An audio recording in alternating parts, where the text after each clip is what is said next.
Rich, September's right around the corner, man. I mean, best ball summer is basically over.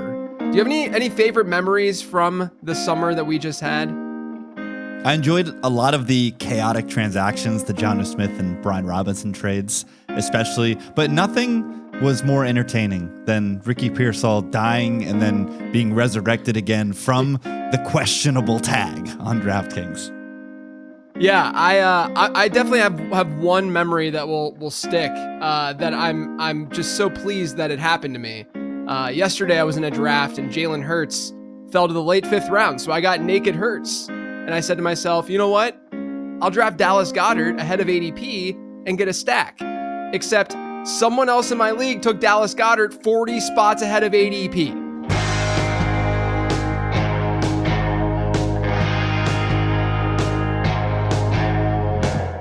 Welcome into another episode of Becoming a Best Ball Bro, the finale of Season 2. I'm JJ Zacharyson, joined as always by my co-host Rich Ryan. Rich, what's going on, buddy?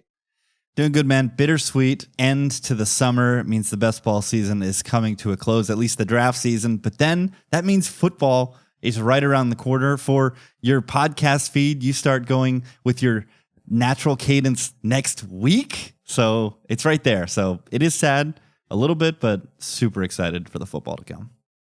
Yeah, look, lots of content coming. You know, you're gonna have 5 new podcasts episodes every single week within the podcast feed. And obviously, Rich, you help a lot with the disbursement of those podcasts and helping with video content and such. I'm excited. I'm also, like you said, it's a little bittersweet where we had this summer of best ball drafting. We had these ebbs and flows of guys who were drafted way too low at certain points. We watched their ADPs rise and vice versa. And we were on the good and bad end of that throughout the summer, I would say. But like we did last year, and like people ask for, with this show, they're always saying, JJ, what's your exposure look like? Like, where are you guys at with how you're drafting, and just curiosity with all that. So that's how I sort of finish this season, or this is how we finished last season, at least. So I figured we'd finish this season the same way. I'll go over all my exposure, talk about players that I'm higher on, lower on, just from an exposure standpoint. Also talk a little CLV and see which players I basically have the most value with. And I'll go through all of that. And then, get out of here with some parting thoughts on my first year, max entering the Milly over on DraftKings. Technically, the numbers I'm going to share today are through 146 drafts, because there is still this week that I'm going to be live streaming drafts, and I want to save some of them for those live streams, but I only have 4 left. So these numbers are more or less, reflective of what my portfolio looks like. But I'm excited. And as I do this, I'm sure you'll have some, ADP insights and such, with these guys. But let's just get to it, I guess. Let's look at quarterback first. I mean, like most seasons, I'll actually say this overall. I have very flat exposure across the board, not really by choice, just kind of how things turned out. I'm even flatter than I was last year. Part of it, I think, has to do with the fact that I like a lot more late round players this year. I like a lot more players this year. I think the pool in general is deeper than where we were at last year. I mean, think of it this way. Like last year, I was really into like Jaleel McLaughlin, right? Where like those types of players that, you could easily see the downside case for those guys. There's just so many more players than a player like McLaughlin out there this year. And I'm excited about that. And so I split things up a little bit more than I otherwise would. Did you kind of notice the same thing as you were drafting this year? Yeah, I just felt way more comfortable at the end of drafts. And I think part of that too was what we've seen all summer with the quarterback market. All of those guys getting pushed up. It just, I don't know, at the end of these drafts, instead of maybe picking off a late round quarterback like we were in the previous season, I just felt comfortable with a lot of the running back and receiver options that were out there, either filling out stacks that I had been working on or just single players that had, tentpole upside in any given week. So yeah, I'm right there with you. Yeah, I don't know. I don't know if it's like the rookie class was pretty good. Like I thought the wide receiver class was totally fine, even though it's not as good as last year's. And the running back class, obviously, yeah, we've been has a talking about chance the to running be- back class since Yeah. way before the draft. And Right. even though none of these guys went to some of the smash spots like Dallas that everybody was drooling over, there's so much talent in this class. And one thing you've always looked at with pass catching, there's so much pass catching talent in this class that, yeah, we can see these guys have spike weeks on the teams that took them. Yeah. And then the other like constant theme that you're going to hear on today's show is that I really liked the late fourth into the fifth through the sixth and into the early seventh wide receivers. And when you like players at that position, arguably the most important position because you're drafting the most of them in best ball. When you like a lot of players in that range, that means that you're going to not get a lot of other players at other positions in that range. And so, you'll hear some of my exposure here in a second, and that will be reflected in that. I think that's where there's the most differentiation in exposure, but I'll go through it. Let's talk quarterback first. My top 5 quarterbacks by exposure. Drake May is sitting at number 1. This is just Milly exposure for the record. I did other drafts as well, but I want to focus on the $20 million or the $20 entry, Milly contest that we've been promoting all summer long and talking about all summer long. Drake May is my number 1 quarterback at 17%.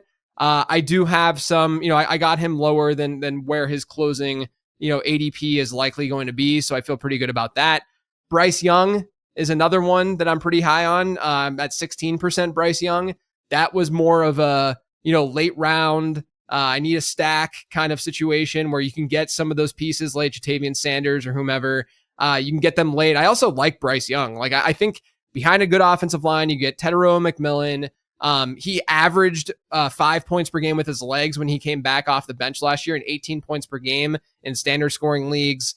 So I like Young this year as just like a really super late, more of like a super flex type quarterback and maybe a waiver wire guy as the season goes on. But I definitely like him in best ball.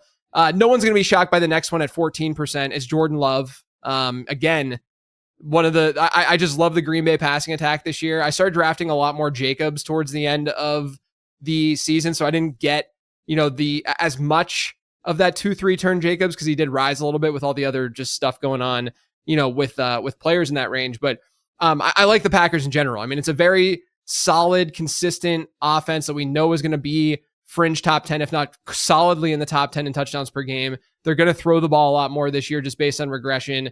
Jordan Love was a guy that was easy to stack with Tucker Kraft or like a Matthew Golden or Jaden Reed. And then obviously Romeo Doubs, who was one of the easiest clicks and easiest values, I think, all summer. So Jordan Love at 14%. Trevor Lawrence, again, probably not that big of a shock. He's also at 14%.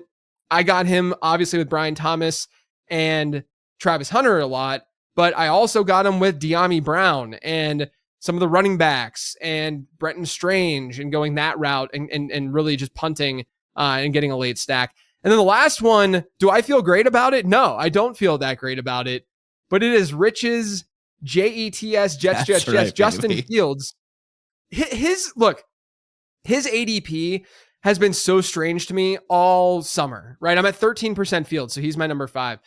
His ADP has been so strange to me all summer because we've gone from, he was like a solid, I don't know, I think like an early 9th round pick or something in on DraftKings, or like late 8th, to then going like 2 rounds later with like the toe injury and stuff. And then he didn't really bounce back from that, partially I think because the Jets offense has just looked inept all August and late July. And so people were just nervous and scared.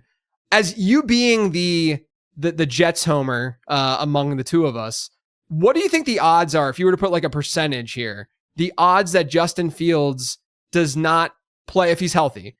Basically, what are the odds that he gets benched? Ooh, extremely low.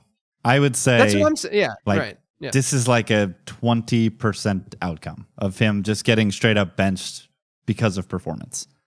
Yeah, because like I've shared my thought. Like I'm in a super flex draft, for instance, and I drafted Justin Fields at like QB 15, and I don't feel like super nervous that he's going to get benched just because they're going to want to get as much out to see what they have in him. What is the use of using Tyrod Taylor late in the season, in my opinion. I mean, that's just my opinion. I mean, obviously they can do anything, so I could easily be wrong, but I think logically it makes sense to just let Fields play as long as he's healthy. I think the Fields thing, it makes intuitive sense that he struggled in the preseason because he's basically just been playing drop back quarterback in preseason and in mini camps and these joint practices because that's what they want him to improve at. And we know that Justin Fields isn't the most accurate quarterback and is not a pure drop back passer, but that's what they're trying to improve upon. They're not going to put him in harm's way and have designed running plays before the lights turn on. That would be dumb. Yeah. That'd be very stupid. So every read option, every run concept that they ran in the preseason was always a straight handoff, right? Yeah. Because why would you run your quarterback in the preseason? So he's going to be he's going to be a different guy. Yeah. Yeah. Hopefully. I mean, for my bags, hopefully. And then I try to list notable players who I have low exposure on, and I don't love to say this because they're awesome. It's Lamar Jackson and Jaden Daniels. It's not really by choice. They're at 4%. I wish I was at 6-7% probably with them. And maybe my final 4 teams, I'm going to force it a little bit more. I'm doing a lot of like the $59 ones right now, and I'm getting them there. So I will have some exposure, but it just goes back to, what's going on in that area of the draft. Typically, if I knew what I knew now back in May and June, I would have gotten way more Lamar in round 3. I think going elite quarterback at this point in round 3 is pretty viable because a lot of players just kind of fell off, and there's question marks about Matthew Stafford, and there's just a lot of stuff going on where that round 3 is like, well, we're kind of in no man's land, so I'll just take a quarterback here and just feel good about Josh Allen or Lamar Jackson. I wish I would have done that. So that was the mistake, but overall, the reason why I don't have crazy exposure to these guys is just because I liked a lot of the late round quarterbacks. I'm going with a lot of 3 quarterback builds. And then the opportunity cost is still there, and it still exists for those guys, in those early rounds. But I think in hindsight, definitely would have rather within the Milly been closer to like 6-7% with those elite guys. I think I am around, I'm over 8% with Jalen Hurts because I just liked his value. I think I'm at like 9-10%. And then Josh Allen, I think I'm around 7 or 8%. So I'm there with Allen. It's just Lamar and Jaden Daniels, kind of slipped through the cracks a little bit. It wasn't really by choice, but I do want to be honest with where things are at with my portfolio, and that's where they're at. And then from like a CLV standpoint, I don't think it's like a huge deal at quarterback where like nothing major has happened where we've seen CLV being, where I drafted them versus what that closing line ADP, if you will, would be. Nothing's really shifted that dramatically at quarterback for me to say like, oh, I'm getting a mass, we're not seeing injuries happen or hype trains happen the same way at quarterback. So there's not really any CLV to like throw out there and to chat about. But I do want to at least note that Lamar Jackson and Jaden Daniels are lower than I anticipated and wanted. Yeah, I can tell you within the top 160 picks currently on DraftKings, there is only one quarterback whose draft value has changed double-digit spots during training camp, and it is Justin Fields down 13 and a half spots. So you're not going to have variance at this position. And then overall, the year, I don't know, not good for branding, but the mid-round quarterback, all of the 5 quarterbacks that you listed that you're above weight, 10th, 11th, 12th, or 13th round picks currently on DraftKings. Yeah. I mean, obviously in like a season-long league that's still late in a best ball environment. In this 20 round, that's right. Because it's 20 rounds, so it's the middle of the draft. Let's move on to running back. Obviously, this is going to be a little bit more interesting for people than quarterback is. And look, the quarterbacks I named, Drake May, Bryce Young, Jordan Love, Trevor Lawrence, Justin Fields, aside from Fields, but even Fields to a degree, you're going to see the trickle-down effect of that because if I'm drafting the quarterbacks, I'm obviously drafting the pass catchers and other players from those teams. But running back, my number 1 exposure is only at 19%.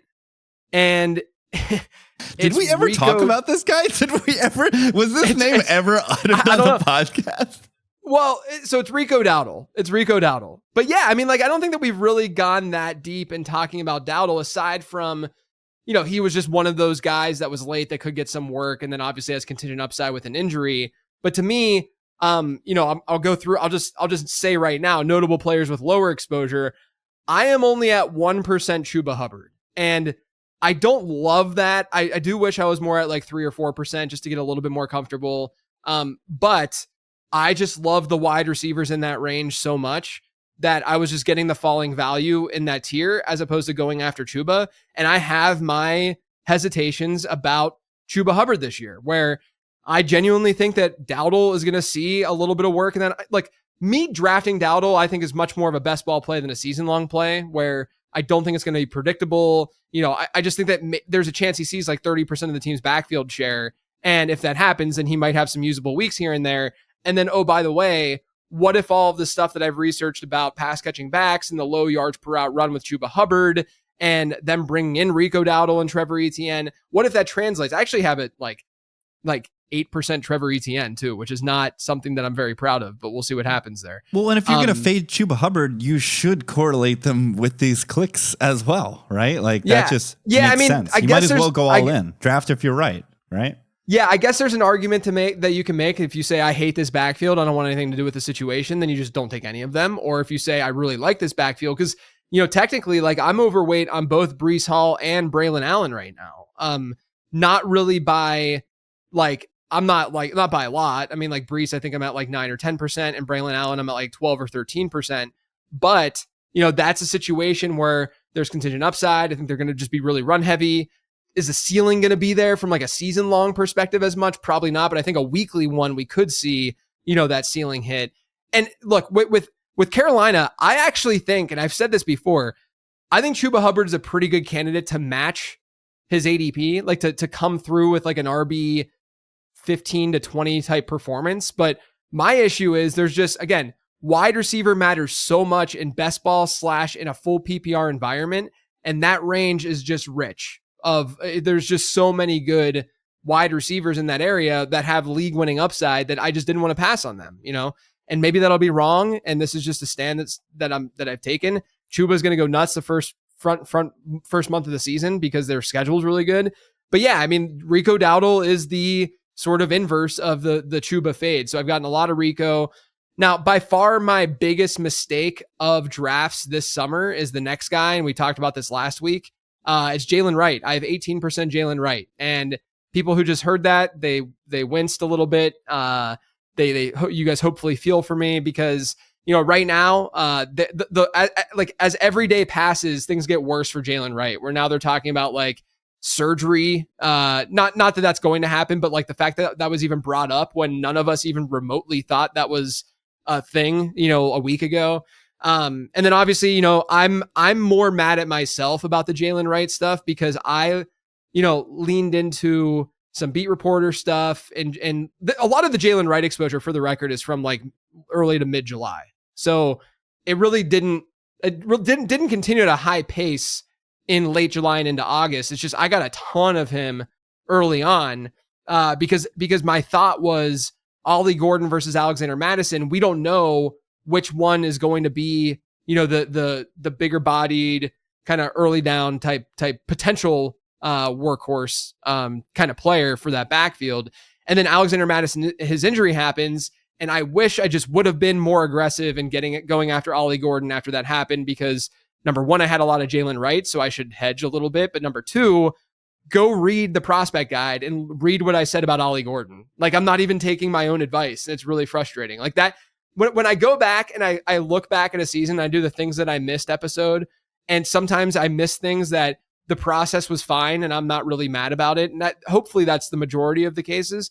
This is one of those cases where I was just a bonehead. Like, I was an idiot and I wish that it didn't happen, but that's how things have gone. And I don't have nearly enough Ollie Gordon versus where I would want to be with Ollie Gordon. So now I'm trying to get as much as I can in season long and in redraft. But so Jalen Wright, he's a mistake. If I can get like 2 to 3 usable weeks from him, though, I think it's going to be fine, because we're talking about a 16th to 20th round pick. It's not, if this is my biggest mistake, that's probably not a bad thing, because like there were other instances where I feel pretty good about my stances and such. But this one was not one of them. And I say this too, when it comes to Wright, and I'll get to another player in a second, but I say that, I was reading into beat reports a little bit too much and I was kind of going on vibes more than anything else with Wright. And that is, the case to a degree. I also didn't think he was like a horrible prospect. I think he fits in this offense. And he actually did have pretty good per rush numbers last year within the offense. But the one thing that I'll say is I also did that for some other players and it worked. So I don't want to dismiss that idea completely. I was also going to say some of the CLV hits that we're going to talk about after you talk about the guys you have lower exposure on. Like, these are the things that are going to happen when you have a wide portfolio, right? Like, you can't have all smashes, right? Yeah. Especially, again, like you're saying, before he sunk like a rock due to this injury, he was going at pick 167 at the start of training camp. So this is a, late 14th, 15th round pick. Right. Obviously not optimal if we're going to get a bunch of zeros, but this is a late round player that is going to hurt us. Yeah. The next player is Jerome Ford, who's at 18%. Now, I actually feel pretty good about the Ford exposure because a lot of it was actually before anything went down with the Quinshon Judkins. Like, I was drafting Jerome Ford when Quinshon Judkins, before like we learned this horrific thing that went on, off the field. And, so I was drafting Ford because I saw a situation where, yes, there was a 3-headed backfield, but there's 2 rookies. Neither of them are necessarily reliable as pass catchers, and they're likely going to go with the veteran as the negative game script type back. And then all of a sudden, the Quinshon Judkins thing dropped, and yeah, Jerome Ford's ADP rose, but it didn't rise that much. And now we've gone through this roller coaster because then obviously the charges with Judkins were dropped. But he's still not on the Browns. He hasn't signed. Now there's rumors that he's going to go back to college. And, there's a lot of stuff going on with Judkins, which is wild. And all the while, like, Jerome Ford's ADP is kind of course it's moved, but it's been relatively static when you consider the situation, like when you consider what's really been going on in Cleveland. So I'm at 18% Jerome Ford. It's not a position where I'm like, he's a league winner. It's a position of, I got, he's my RB5 or RB6, and maybe I had a 0 RB or a hero RB team, and I just needed some production late in the draft. And that's something that I've learned through doing this show over the last couple of years, is that you just want production. You want guys who are giving you something during the season and down the stretch. I think Jerome Ford can at least be that guy. Jerome Ford finished last summer, pick 119 in best ball when we did the podcast last year. That was his closing ADP going into last season. We're entering this season where he's the only vet projected to get meaningful volume on that team. And he's going at pick, I just had it up, pick 160, I think, right now, pick 154. So, it's one of those where we know the role, we know the player, we know the pass catching ability. And despite the Quinshon Judkins roller coaster, Jerome Ford's value has not been impacted. Yeah. And look, this is not a negative Dylan Sampson thing either. I've drafted Dylan Sampson a decent bit. And I think Sampson's the better like redraft and season long selection because the upside is definitely more so in his, court than it is Jerome Ford's. But, from a best ball perspective, I've just liked Ford, especially on a full PPR platform like DraftKings. Another 18%er is Justice Hill. And this is a very similar argument with Jerome Ford. If the Ravens are in a negative game script, they are more than likely using Justice Hill, who is a good pass catching back. He's explosive and he's good in pass pro. And there was that quote earlier, it was maybe 3 or 4 weeks ago from Todd Monken when he was talking about Keaton Mitchell. And he was like, yeah, it's just going to be hard for Keaton to get on the field because we have 2 running backs that are really good. That's essentially, that was not exactly what he said, but it was along those lines. And it just made me feel better about Justice Hill, to be honest with you. It just told me that he's going to play that same role that he played last year. And if that's the case, and if Baltimore sees maybe 5 or 6 negative game scripts, or even if they're not a negative game script, he could just break one and just have a big play. And so I think that he was just an easy click, especially with all those Jordan Love and Green Bay teams that I had as a week 17 bring back. And then the last one, I guess I have 2 more. Another 18%. So my fourth 18%er is Bashal Tutin. He's just the guy. I think that he has league winning upside, and I like targeting that Jacksonville backfield. You guys know how I feel about Tutin. He's my favorite value of that group. Do I think that his front half of the season is going to be better than the other backs in that backfield? No, not necessarily. But do I think that he has more upside than anyone else in that backfield? Yes, I do. So that's more of the league winning type dart. And then the last one is a player that I didn't really like as a prospect much at all, but I've drafted him in round 20 pretty consistently. It's Kyle Monangai. And the thing that made me feel better about Monangai is when Ben Johnson came. And look, this is what happens with the running back position. You have to lead with coach speak, at least to some degree, right? Ben Johnson came out and he said that Monangai's going to have production in like October or in the fall or something like that.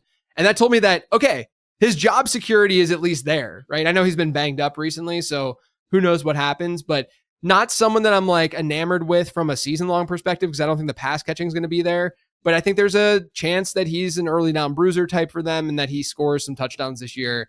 So I got Monangai at 17%, a decent clip. I've got more Monangai than Roshan, because I was drafting Roshan a lot early and I ended up at like 11, 12%. Wish I didn't have that much, but 17% Monangai, kind of leaning into the offense and hoping for the best. Just to pivot real quick to redraft, there is no team that I am looking forward to laying my eyes on play football week 1 than Monday Night Football Chicago Bears. What is Ben Johnson going to do? What is this running back rotation going to be? How are the targets going to be dispersed between all those players? Like, I'm fascinated to see it. And yeah, both Monangai and Roshan Johnson have that questionable tag now on DraftKings. And I was doing a draft this morning and they just fall like rocks. So if you're making Bear stack, if you're stacking that game 17, I think they're both solid options because people are avoiding them like the plague right now. Yeah. And then notable players with lower exposure, Brian Robinson, I'm at 2%. That's not a shock. That ended up working out real well. Quinshon Judkins is at 1%. That ended up working well. Chuba, like I mentioned, I'm only at 1% because the wide receivers in that range. DeAndre Swift, it's the exact same reason as Chuba. I'm at 3% Swift. That could easily come back to bite me. I don't even think he's like that bad of a pick on paper. And then the other two, who I think are great picks, I just haven't gotten a lot of them because I like the wide receivers in the range more. It's, early second round wide receivers. I've gotten them over Ashton Genty. So I'm only at 4% Genty, and I'm only at 4% Alvin Kamara as well because of the wide receivers in that range. I think Kamara, though, to me, Kamara is like quintessential better in season long than he would be in best ball. But, both of those guys, I'm not fading at all. It's just the way that drafts kind of came to be. And then let's talk CLV, because I think this is one of the more interesting conversations to have on the show today. We'll start at the bottom, actually. We'll start with Braylon Allen. I'm at 12% exposure. And so, but the reason why I'm bringing him up, because I've gotten really good value on him. The market was slow to move with Braylon Allen. I noticed like we were hearing pretty consistent drum beats out of New York about them using him more, that he was having a good camp and all this stuff. And you could still get him pretty late, even in like late July. So I have 12% exposure. He's not at that 18% or whatever. But my average pick for him has been 174th overall. And right now he's like 128th or so. So I got a lot of good value out of Braylon Allen. So obviously if he has a good season, that'll really help my overall portfolio. Travion Henderson, someone that I was into as a prospect, someone that I was into, as early as May, when he got drafted by New England and I started doing these Milly drafts. I have 13% Travion exposure. My average pick for him has been 63.1. So like that 5-6 turn, I was drafting him in that 5-6 turn constantly. And he is currently going at the more so the 3-4 turn. So I gained a whole round in equity there. And then the big one is Ja'Cory Krosky-Merritt. So my average pick, and this is kind of braggy for sure, but I mean, this is just stun on him. The nature of the show. My average pick. So I'm at 12% exposure for Bill. Okay. And by the way, a lot of early drafts, he was not even being drafted. So there is a little bit of an edge that you would have in having him, in those environments.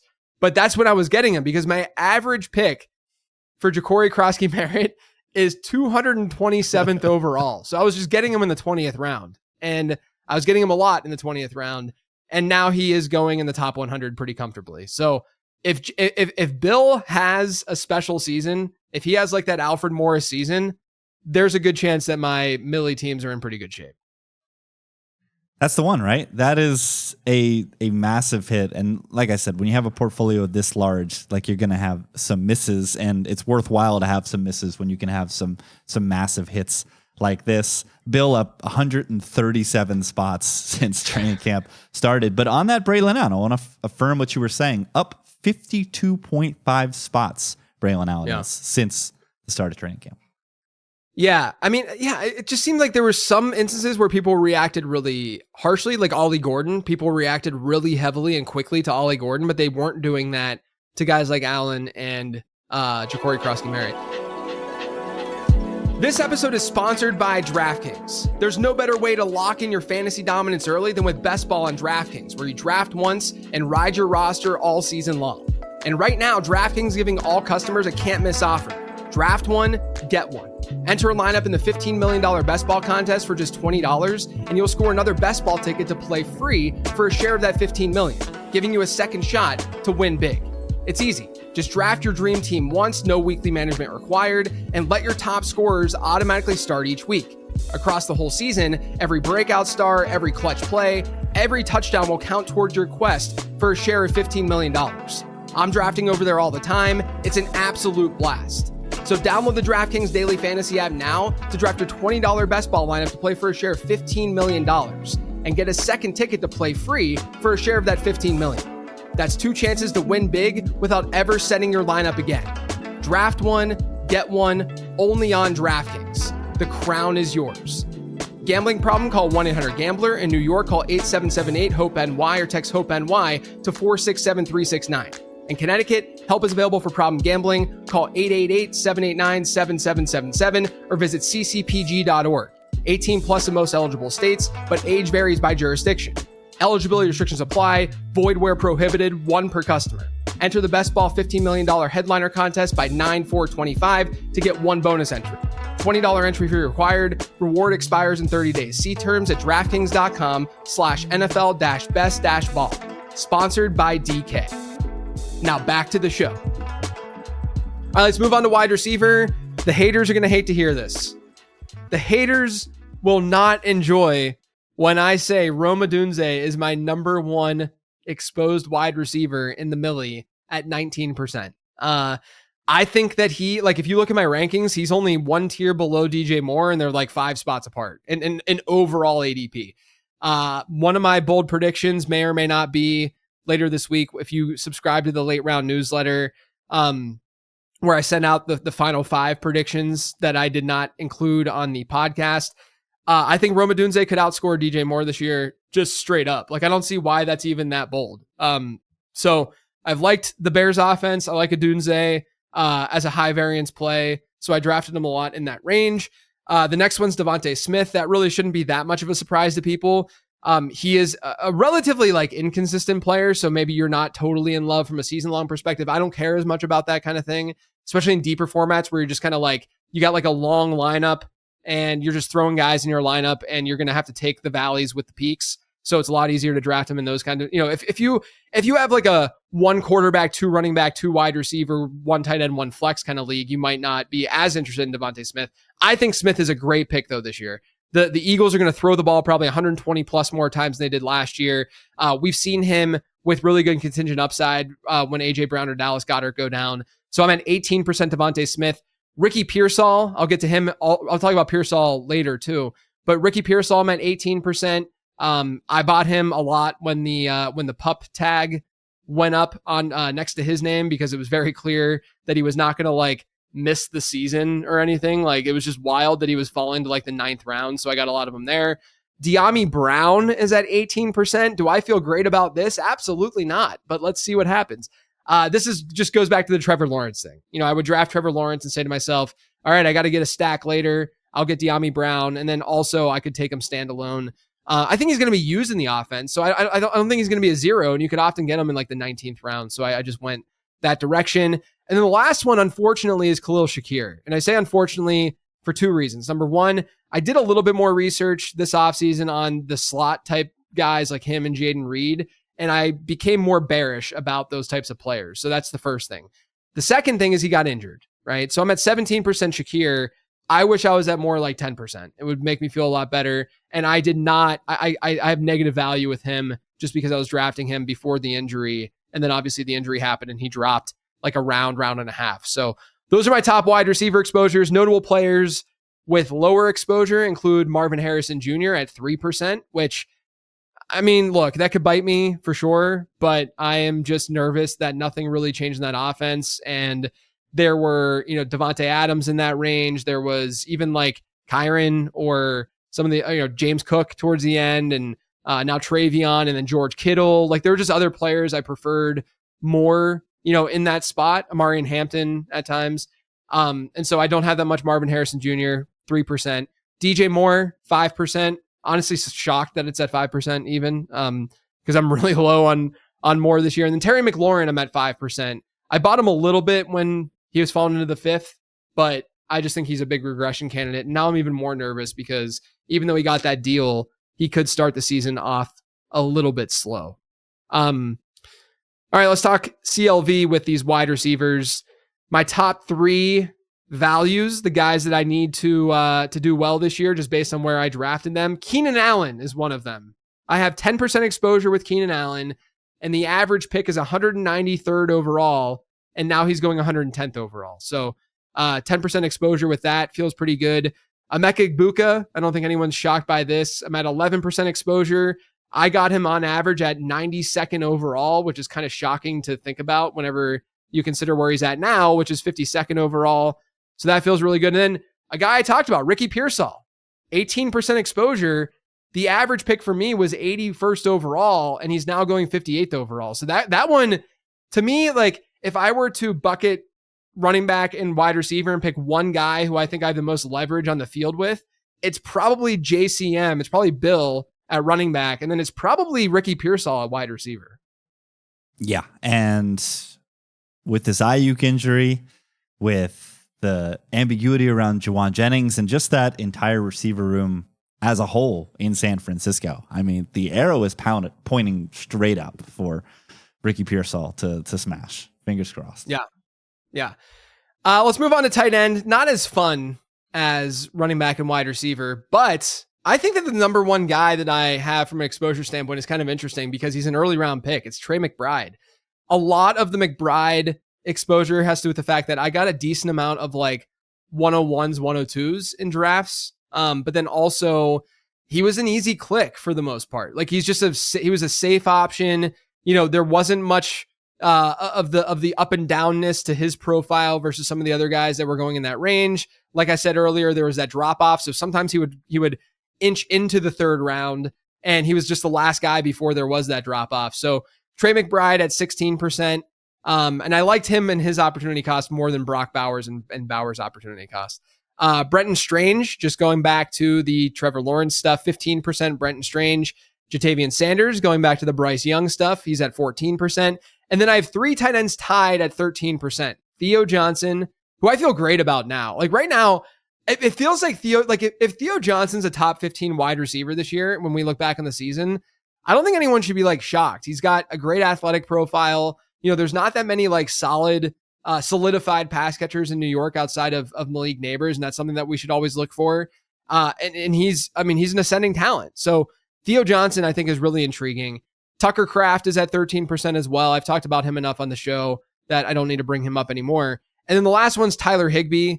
This was more earlier on before the Matthew Stafford stuff really happened. And, I think that there's a chance that Terrence Ferguson is more of like a 2026 guy, just based on his like prospect profile and stuff.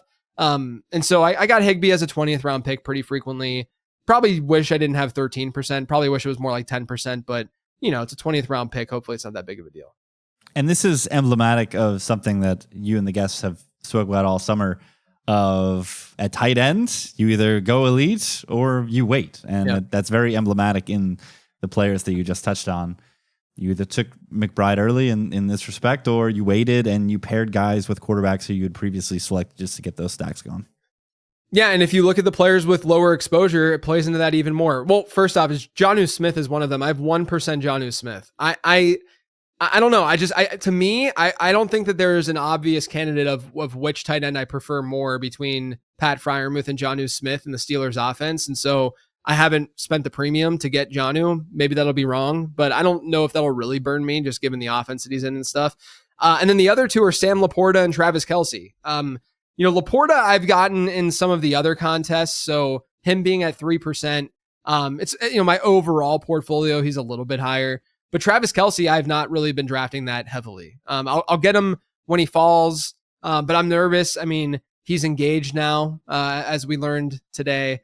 But for real, he basically fell within every peripheral outside of target share last year, and now there's more competition back in that Kansas City lineup. I'm just nervous about Kelce this season. And then when it comes to like CLV, I don't think there's really anything to note. I didn't get enough Colston Loveland and Tyler Warren that I wanted before their prices rose. Like, I like them a good bit. I'm more at like 6% or 7% or something like that. I wish I was overweight, but I do have good CLV with them. Like like I was getting them in like, round 11 and stuff whenever they were getting drafted there. And now, I mean, Tyler Warren, especially, he goes like late 6th at times. And it's just, to me, I can't do that in this kind of environment. I can see the argument for the ceiling. I get all of that, but I also am a little bit worried about the opportunity cost at that point in time. And me, like, I don't see a really big difference between him and Tucker Kraft personally. And so I'm just going to get Kraft like 4 or 5 rounds later and not have to worry about that opportunity cost. So I haven't gotten Warren at his new cost. Loveland hasn't moved as much. I'll still draft him. And then Kyle Pitts is another one, a little bit of value for me with Pitts, but I'm still at like 6%. So nothing like major at tight end, but I don't think there's been that much movement at tight end outside of Tyler Warren. I wish I would have been, more aggressive with Warren earlier on. Those are the only 2 guys. Loveland's sneakily up 2 rounds since the start of training camp. Up 23.3 spots. But yeah, Tyler Warren up 33 spots. And again, when I was doing that draft this morning, the one thing that really perplexed me is I started to see some steam for some of the Colts, but not Daniel Jones. Like, Daniel Jones did get the requisite steam of being named starter, but he's still going in the 16th. And we know that quarterback is a desert after round 13. So still being able to get Daniel Jones in round 16, as opposed to whatever, round 18 or 19 previously. I was surprised to see him not steam up closer to that real back end of established starters, given the fact that I don't know how quickly they'll give the reins back to Anthony Richardson outside of an injury. It's a really hard situation to dissect. In the back of my mind, if you were to say, you got to give me an answer, give me your projection and prediction of what's going to happen with the Colts, I'd say that the more likely quarterback to start week 17 is Anthony Richardson. That's my, if I were to like throw a prediction out there, I'm not drafting as if that's the case per se, but I do think that there are a lot of outs and avenues where that could end up being the case. Like, if you go Anthony Richardson to start the year, then that means once you bench him, you're done. Like, you're not going back to him ever again. At least with this, you can maybe get, like if you're Shane Steichen and you start really poorly with Daniel Jones, you say, just give me a shot with Anthony Richardson before I get fired. And what if he shows something, right? And then all of a sudden you get that extra year. And I mean, for Colts fans, I hope that doesn't happen. Let's pray that doesn't happen. I'm so bearish on the Texans, and I think I'm kind of bearish on the Jags just because of how, and this is not from a best ball out, but this is just my projecting the team output into the season, because the Jags offensive line is so bad that, like, I think the Colts winning this division with Daniel Jones isn't that insane. It's not, because it's not a great division. So, like, yeah, I could see that happening for sure. My thing, though, is that, like, there's these outs of, if they underperform, I think Steichen's probably got the shortest leash in the league right now, or at least one of them, right? And so, if that happens, you would think they would want to see what they have in Anthony Richardson before, or at least like showcase him a little bit and get his only eject button at that point is, look, Anthony Richardson, I made him an average quarterback. Like, that's the only option they would have. And if Anthony Richardson is the dude down the stretch, that's not good for the pass catchers on that team from a fantasy perspective. So, that's where I also just have in the back of my mind how this could go with Indy. Obviously, it can go the other way, and maybe you're right that not to say that was your prediction, but maybe what you said comes to fruition where they are more competitive, and because it is a weaker division. But we'll see. It'll be one of the teams that we are definitely pretty interested in. All right, some final thoughts, some parting thoughts. I just came with 4 things that I wanted to just say before we close this thing up. Number 1, I kind of mentioned this. I wish I went a little bit heavier on the elite quarterbacks, especially in that 3rd round range. Number 2, I think that I have to come to grips and be okay with some late round convictions not paying off if I'm going to get the payoff in others, right? I can't sit here and be like, oh no, Jalen Wright, but then sit with such great exposure to Ja'Cory Krosky-Merritt. I think that anyone in my position would probably just rather take this, would would take the, instead of just being like 6% Jalen Wright and, 5% JCM, you'd probably want to be 12% JCM at those prices with an 18% Jalen Wright, and then hope that Bill ends up just being that guy, So I need to, I need to at least be like real with myself and try to be level-headed that this is just what happens with late round picks. I probably do wish though that this is number 3, that I had a little bit more conviction with my plays. But like I said, I do think that this is a really good like sleepers year and a good year for just value across the single, like the later single digit rounds at wide receiver and stuff. So I'm not shocked that my exposure looks the way that it does. And then the final thought is, here are the teams that are probably going to help my bags the most. It's the Patriots, it's the Packers, the Jags, the Panthers, and the 49ers. I think those teams, if they end up doing well and outperforming expectation, things will be good for the best ball portfolio this season. Do you have any parting thoughts, Rich? Like things that pop into mind about the season for you, the summer, what you learned? And because for folks who don't know, Rich is doing all the editing of the show as well. And so he listens very carefully to all of the episodes, and also gets a very up close look at all the guests' faces as he edits those videos. Very much so. One of my favorite points as you wrap it up is, I don't know, I think we are kind of primed for a little bit of an offensive uptick this year across the league. You brought it up on your bold predictions this morning, or hitting the feed yesterday, for people about quarterback play and the amount of quarterbacks that are going to hit a threshold of points. And with guys like Ben Johnson ascending to head coaches at other teams, and teams adapting to, we've seen a couple of years of this too high shell stuff, right? So yeah. I think that offensives are primed better than ever to punish these teams that are playing too deep, and then create opportunities for explosives. I mean, that's what the Lions have been doing unbelievably well. Everyone thinks of them as, at the same time, a ground and pound team with Gibbs and Montgomery, but they also create all these explosive passing plays, right? Yeah. Which incongruence is really hard to wrap your head around, because it's really hard to do both at the same time. So I don't know. Yeah, I'm with the Packers being lackluster last year. LaFleur's going to be back at it. I just think that you're onto something with scoring being up around the league, which then obviously trickles down value to some of the later round guys, because they can contribute as well if a lot of these offenses are taking steps forward.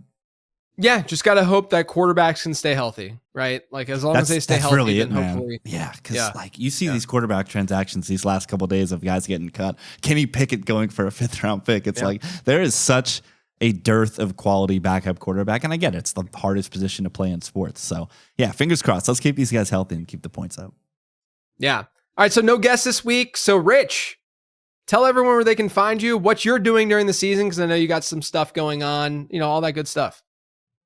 First and foremost, Late Round FF across all social channels, as JJ said. Those vertical videos, you can think of me typing away and editing in Premiere as those guys get posted. But yeah, Gridiron Gamble.